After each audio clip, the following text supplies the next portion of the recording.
Chers agris, bonjour et bienvenue dans le jardin du reporter pour une nouvelle aventure.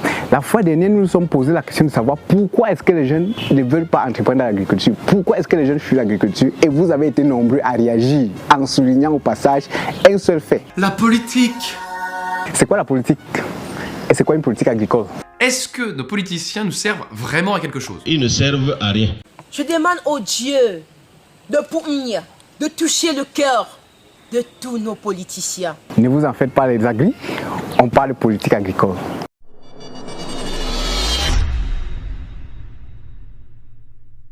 La politique agricole, c'est des énergies qui cohabitent, qui foisonnent. Non, pas toi. C'est le gouvernement des agris, par les agris et pour les agris. Bien pour ne pas avoir de problèmes avec les politiciens, vous devez me trouver une définition politiquement correcte. La politique agricole, c'est l'action des pouvoirs publics dans le secteur agricole. Pourquoi les politiques agricoles successives depuis 80 n'arrivent-elles pas à répondre aux besoins alimentaires de la population? La politique agricole vise au moins 4 objectifs. Stabiliser les prix et réguler les marchés, développer les filières agricoles, moderniser les exploitations, intensifier la production et rendre les producteurs heureux. Quand le producteur il est heureux, la production suit. Les paysans vont sauver le monde. Pourquoi les paysans vont sauver le monde? Parce qu'ils ont toutes les réponses en matière de développement durable. Lesquels par exemple? Ils captent du carbone. Et enfin? Ils créent de la biodiversité d'autant plus importante qu'elle est nourricière. Bravo mon expert. Le but de la politique agricole, c'est de rendre l'alimentation accessible aux populations les plus pauvres. Utiliser la terre et les autres ressources naturelles de façon durable. Raison pour laquelle la politique de la CEDEAO, par exemple, poursuit les objectifs d'une agriculture moderne et durable basée sur l'efficacité et l'efficience des exploitations familiales et la promotion des entreprises privées. Comment oublier la PAC? Pourquoi une autre PAC? Quand? Comment? Duquel? À laquelle? Auquel? Oui Nicolas, parlez-nous de la PAC.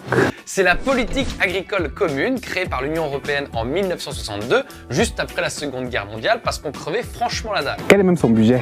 La PAC de l'Union européenne, c'est les subventions accordées aux agriculteurs. C'est un budget de 50 milliards d'euros par an en Europe. Pour atteindre ces objectifs, les États font appel aux instruments tels que les transferts publics, les subventions dirigées aux acteurs, les bonifications des prêts à l'import et à l'export, les quotas tarifaires pour la préservation de l'environnement, les impôts pour soutenir la production, les biens et services aux agriculteurs notamment, la recherche agricole, l'appui conseil et la formation. Attention, certains instruments peuvent avoir des effets néfastes sur la production agricole. Il s'agit par exemple de l'accord sur l'agriculture de l'Organisation mondiale du commerce. C'est un putain de hold-up!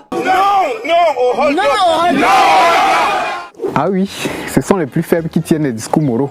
Mais cela ne justifie pas la pauvreté de certains pays africains. L'accord agricole de l'OMC a pour but de faciliter les échanges et s'assurer que les politiques qui ont un impact sur le commerce ne causent aucun tort sur les échanges. Exemple, les mécanismes de protection aux frontières, les subventions à l'exportation et les politiques de soutien au secteur agricole qui peuvent avoir un impact négatif sur le secteur du commerce. Mais comme on dit chez nous, l'oiseau sur le baobab ne doit pas oublier qu'il a porté des lunettes.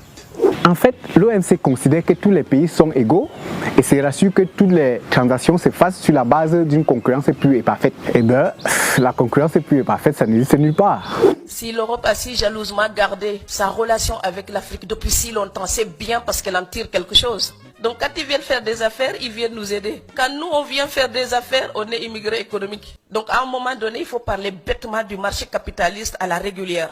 Notez, chers agris, qu'au sein de l'OMC, il existait ce qu'on appelait les boîtes. La boîte verte qui contient les mesures n'ayant pas de conséquences très graves sur les échanges, comme la formation, la recherche, les infrastructures, les stocks de sécurité, la protection de l'environnement. Et chaque État peut ouvrir cette boîte. Ensuite, il y a la boîte bleue qui regorge des mesures tolérées, comme les aides qui n'ont pas un lien direct avec la production, mais les plus grands bénéficiaires de ces systèmes sont l'Union européenne et les États-Unis. Plus grave encore, la PAC contribue à faire une concurrence déloyale aux producteurs sur les marchés locaux d'Afrique. Oui, parce qu'on arrive à revendre notre surproduction, subventionnée avec des aides européennes, je le rappelle, en Afrique à des prix inférieurs à leur propre production. Enfin, il y a la boîte orange qui contient des mesures visant à maintenir les prix élevés. Mais il y a un élément spécial appelé clause de minimis qui permet de continuer de soutenir les producteurs à hauteur de 10% de certains produits agricoles à condition que le pays ait notifié bel et bien l'OMC sur ses réelles intentions. C'est comme ça que ça marche. Il n'y a pas d'amis dans les relations internationales chez les agri. Bien évidemment, ces problèmes freinent l'augmentation de la productivité des pays dits pauvres, mais n'empêchent pas à plusieurs politiques agricoles d'afficher dans leurs priorités l'augmentation de la productivité et la modernisation du secteur agricole.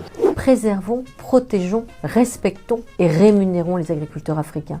We have to hold hands together and we will develop our country, who is Africa.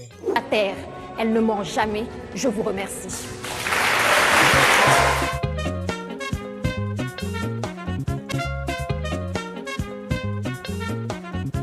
Quelles sont ces politiques agricoles qui ont affiché et qui continuent d'afficher leur désir de changer la vie des agriculteurs?